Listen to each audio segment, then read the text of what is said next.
Kalau maulid isinya mau empat, bubarin maulidnya. Nggak usah bikin maulid. Pulang-pulang kolbunya kotor semua itu.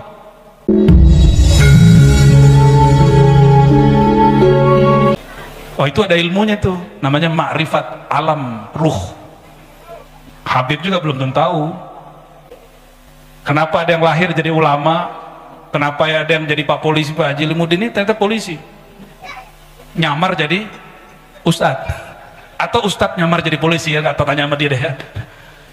Itu ada sebabnya semua. Kenapa ada orang yang jadi pemimpin, senangnya ada yang jadi pedagang, itu ada sebabnya semua. Dia alam ruh, itu ada ilmunya mahal ya. Yas'alunaka 'anir ruh qulir ruhu min amri rabbi, itu rahasia Allah tapi dibagi kepada kekasih-kekasihnya. Saya nggak bahas itu deh ya, biar penasaran ente ya. Ya. Nggak ada saya milih lahir jadi orang Indonesia, ada milih pengennya jadi orang Indonesia apa jadi orang Brunei? Brunei? Wah, ente nggak pernah ke Brunei sih ya. Pengen jadi orang Indonesia atau jadi orang Saudi? Saudi. Ente gak pernah tinggal lama di Saudi, makanya ngomong begitu. Coba tanya sama beliau-beliau ini, bisa gak buat maulid di Saudi, Habib? Bisa gak ngerok kayak gitu? Kayak ente barusan? Gak bisa. Bisa gak nyindir-nyindir pemerintah di Saudi? Gak bisa. Hanya Indonesia, negeri kritik, negeri paling pedes kalau lo ngomong ya. Cuma Indo bersyukur nggak tuh? Coba kalau di Saudi ente kumpul aja 10 orang baca ya Nabi salam alaika, askar datang dibubarin. Saya punya sahabat orang Banjar di Mekah, diculiklah kita musim haji, mau bikin maulid lah, bikin maulid bulan haji, ya nggak apa-apa katanya, kita maulid setiap minggu. Datanglah saya, masya Allah, itu kita naik perumahannya, kompleknya itu naik gunung, waduh capek pegelnya bukan main. Habis itu masuk rumah, itu lantai 3 dikunci semua, jadi gak kedengeran keluar. Katanya kalau kedengeran bisa dibubarin. Sama, tetangga kita juga begitu. Yang ente bilang pertama tadi itu, sama. Sohib kita tamatan Hadramaut, tidak punya tauliah, itu bikin maulid di apartemen, dikunci semua pintu. Di sini Habib pakai tauliah nggak Habib? Pakai izin nggak bikin maulid Habib? Nggak ada. Maka para habaib harus kasih contoh kepada kami rasa bersyukur itu kayak gimana ya Bib ya. Ya bersyukur kalau di sini negeri yang boleh kita bebas beragama, bebas bikin maulid.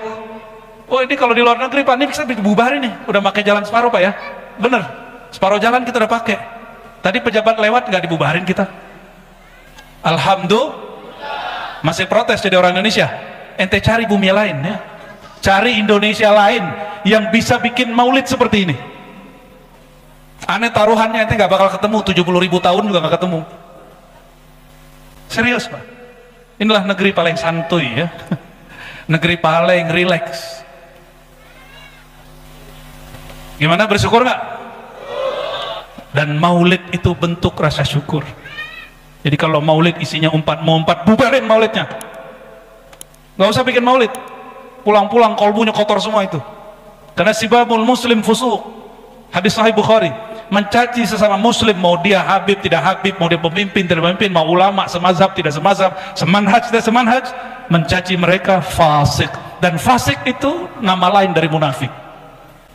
Buka surat Munafikun, bahwa munafik itu disebut itu fasik. Innallaha la yahdil qaumal fasiqin. Fasik di situ disebut munafik. Allah tidak beri hidayah orang yang fasik, walaupun dia pakai sorban, walaupun pakai kopiah, walaupun pakai rida, walaupun pakai gamis, Allah nggak kasih hidayah. Kenapa? Hatinya sudah keras, lebih keras dari batu. Nauzubillah summa. Salah ente tadi ngerok soalnya, jadi aneh jadi ngerok deh ya. Kita nggak biasanya ceramah keras-keras ya. Udah nyampe Bu suaranya di belakang? Belum. Aduh Pak Haji. Pak Haji lagi berusaha, tenang ya. Mau dengar kisah yang ada? Maka guru kami dulu berpesan, kalau ente bikin maulid, iyyaka wal qassas. Hati-hati, jangan dekatin, jangan hadirkan orang yang suka berkisah-kisah palsu, kisah dongeng.